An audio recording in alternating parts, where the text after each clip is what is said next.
اور اگر ہمارے اوپر کوئی چیز مسلط کی جائے کسی طریقے سے بھی جنگ، تو اس وقت پھر ہم اللہ کے کرم سے پھر فوج 6 لاکھ نہیں ہے، پھر 25 کروڑ ہے۔ کچھ لوگ کہہ رہے ہیں کہ ابھی جنگ کے آثار ہیں، سر آپ کی تخلیقی نظر کیا کہتے ہیں؟ خدا کا کرم ہے، ہمارا اثاثہ ہمارے نوجوان نسل ہے جو کہ 60% جو ہیں وہ 30 ایئرز سے کم ہے، اور ہمارا جذبہ ہے اور ہماری کاز فار وار ہے۔ اگر آپ کے ٹورسٹ مر گئے ہیں اور وہ بھی لائن آف کنٹرول سے تقریباً 400 کلومیٹر پہاڑی علاقے میں دور اندر گئے ہیں، تو سب سے پہلا کام تو آپ یونائٹڈ نیشن کو ایکٹیویٹ کریں، لے جائیں، ان کو بتائیں کہ یہ اور فٹ پرنٹس دکھائیں، اور اگر یہ ثابت ہوتا ہے کہ پاکستان، تو پھر پاکستان پہ بلیم کریں۔ آپ کا یہ واقعہ ہوا تو 5 منٹ کے اندر آپ نے پاکستان کو، آپ کے میڈیا نے بلیم کیا۔ میں سلوٹ کرتا ہوں پاکستانی میڈیا کو۔ دیکھیں، جب ہماری جعفر ایکسپریس کا مسئلہ ہوا تھا تو انڈین چیخ چلا کے بلکہ BLA کے انٹرویوز دے رہے تھے، یہ ہو گیا، ختم ہو گیا پاکستان۔ ابھی یہ واقعہ ہوا ہے جو کشمیر میں، ہمارے میڈیا نے بڑی سنجیدگی، بڑی متانت اور بڑی ایک میچورٹی اور شائستگی کے ساتھ ہر چیز کو کہا کہ نہیں، بیٹھ کے بات ہونی چاہیے، آپ دیکھ سکتے ہیں، اور ایک FIR درج کرا دی، وہی اس کے بعد۔ اور وہ ایریا ایسا ہے کہ جہاں چیک پوسٹ ہے رستے میں، ان چیک پوسٹ کو پہلے خالی کرایا تو پھر ادھر چلے گئے۔ I am sure this will also back fire. تو اس لیے ہم یہ کہنا چاہتے ہیں انڈیا کو کہ جی، آپ کو وار مونگرنگ نہ آپ کے فائدے میں، نہ ہمارے فائدے میں، نہ خطے کے فائدے میں۔ جنگیں، آج کا جو ماڈرن بیٹل فیلڈ ہے ڈیجیٹلائزڈ، اس کے اندر سپر سانک نہیں، ہائپر سانک چیزیں ہیں، اور کوئی سمجھ نہیں لگے گی۔ کیا آپ سب کانٹیننٹ کو یوکرین بنانا چاہتے ہیں یا پیلسٹائن کے تباہی کی طرف لینا چاہتے ہیں جہاں ون سائیڈڈ ہو رہا ہے؟ تو یہ تباہی ہر طرف سے ہوگی۔ تو اس لیے سنجیدگی سے انڈیا کو یہ سوچنا چاہیے، اور یہ جو ہم نے آفر دی ہے کہ آپ ہمارے، پہلے ہم نے مذمت کی ہے کہ یہ اس طرح نہیں ہونا چاہیے، لیکن ساتھ ہی اسی سانس میں ہم نے کہا ہے کہ کشمیر میں اگر آپ ظلم روا رکھیں گے، اور ابھی انہوں نے کیا کیا ہے کہ کشمیر میں 2000 کشمیریوں کو اریسٹ کیا ہے، مختلف ان کے جو تھے جگہوں سے اوپر، ان کو مختلف ڈسٹرکٹ سے ان کو اریسٹ کیا ہے، کچھ کے گھر دھماکوں سے اڑا دیے ہیں، جس میں ایریا بھی تباہ ہوا ہے بہت سارا، اور یہ ابھی وہاں ظلم و ستم کشمیریوں کے اوپر ہے، ان کو مار رہے ہیں، ایک طرف تو وہ کر رہے ہیں، اور دوسری طرف ڈیموگرافک پیٹرن کشمیر کا بدل رہے ہیں، اور ساتھ ہی کشمیریوں کو حق رائے دہی نہیں دینا چاہتے، اور ان کے اوپر اور ظلم و ستم کرنا چاہتے ہیں۔ تو میرے خیال میں یہ چیزیں جو ہے یہ کسی لحاظ سے بھی ان کے لیے ٹھیک نہیں ہے۔ تو ہم یہی کہنا چاہتے ہیں کہ ابھی UNO کے آبزرورز کو الاؤ کرو، یہ وار مونگرنگ چھوڑو، یہ ٹروپ موبلائزیشن آپ کریں گے تو ادھر سے بھی ہو جائے گی، اور آپ کو یہ پتہ ہونا چاہیے کہ آپ اگر بھیڑوں کی اس پہ چھتے میں انگلی ڈالیں گے تو آپ کا نقصان بھی ہوگا، اور وہ نقصان ایسا ہوگا کہ جیسے آپ کو پھر پشتیں بھی بھول جائیں گی کہ ہوا کیا تھا۔ مسئلہ یہ ہے کہ آپ کسی ملک کی سلامتی پہ حملہ آور ہوں گے تو وہ ملک جو ہے وہ پھر پیچھے نہیں رہے گا اگر اس کی سلامتی خطرے میں ہو۔ ہم یہ نہیں چاہتے۔ پاکستان ایک پرامن ملک ہے، ہم امن کی بات کرتے ہیں، ہم پیسفل کو ایگزسٹنس کی بات کرتے ہیں، ہم یہ کہتے ہیں نیبرز آپ بدل نہیں سکتے۔ آپ نے فوری طور پہ ایک فالس فلیگ آپریشن ہوا ہے، آپ نے یہ کہا ویزے بند ہو جائیں گے، یہ سرحد بند ہو جائے گی، یہ ہوگا۔ پاکستان نے اس کا بفٹنگ جواب دیا ہے۔ جتنا آپ نے بالا کوٹ پہ حملہ کیا، اتنا ہی جتنی گریجویٹڈ رسپانس پہ پاکستان نے آپ کو بتایا کہ ہم اس سے بھی زیادہ سخت حملہ کر سکتے ہیں۔ آپ نے ابھی یہ کیا، ہم نے یہ کیا، لیکن ہم یہ کہتے ہیں کہ یہ اس کو ایسکیلیٹ ہونے سے روکے۔ ہم سپر پاورز کو بھی یہ اپیل کریں گے کہ یہ انڈیا کا ایک اپنا مشن ہے، اور انڈیا کے اندر جو سنجیدہ لوگ ہیں وہ بھی یہ کہتے ہیں کہ یہ فالس فلیگ آپریشن ہے۔ آپ ان کے میڈیا پہ جائیں، آپ ان کے انٹرویو سنیں، وہ کہتے ہیں جب الیکشن ہونا ہوتا ہے، ابھی بہار میں الیکشن ہونے والا ہے، اور بہار میں جا کے کنوینسنگ کے دوران مودی نے یہ کہا ہے کہ ہم ایسا پیچھے جائیں گے کہ دنیا کے آخری کنارے تک بھی پیچھے جائیں گے تاکہ ہمیں ووٹ ملیں۔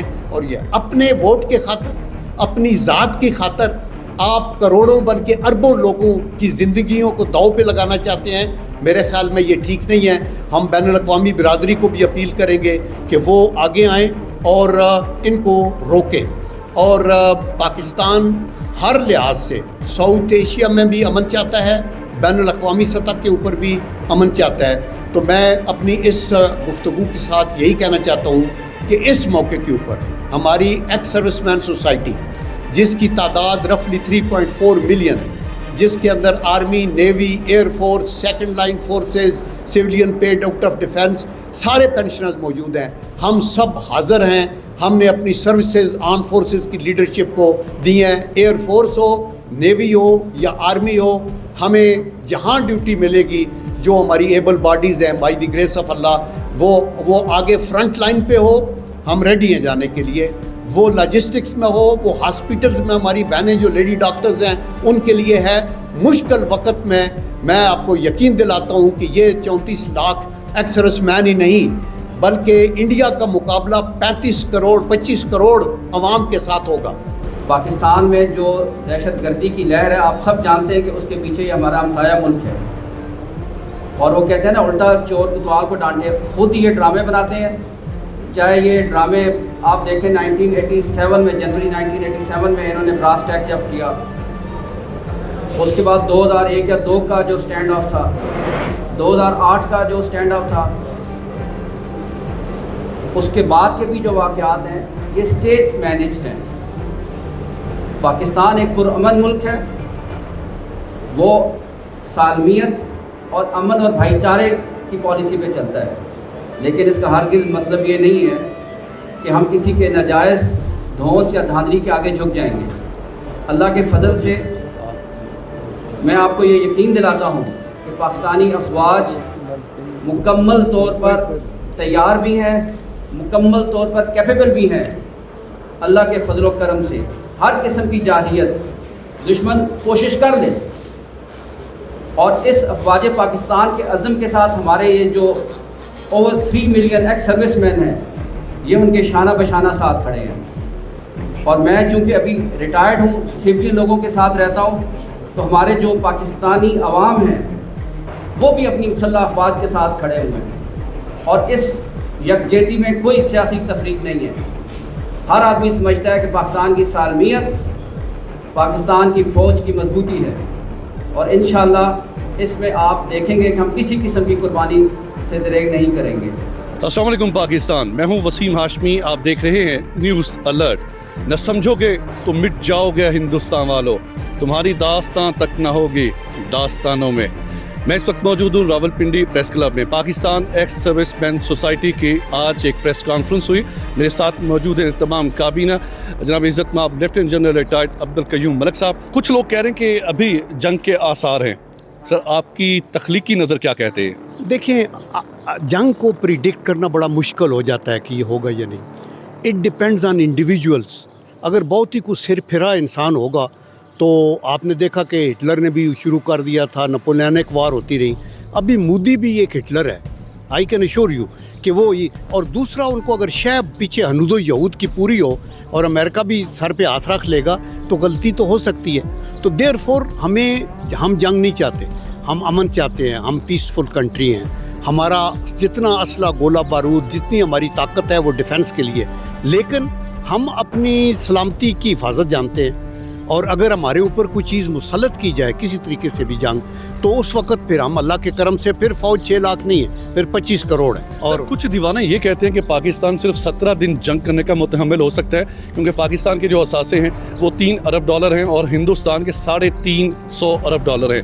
اس بات کو آپ کیسے دیکھتے ہیں؟ دیکھیں، یہ بات نہیں ہوتی. جو جنگیں ہیں نا وہ اثاثوں سے نہیں لڑی جاتی. آپ مجھے بتائیں، حماس والوں نے فائٹ کی ہے، کتنے ان کے ریزروز اور کتنے اثاثے ہیں. باقی لوگ بھی اپنے ویتنام کے اندر کیا ہوا.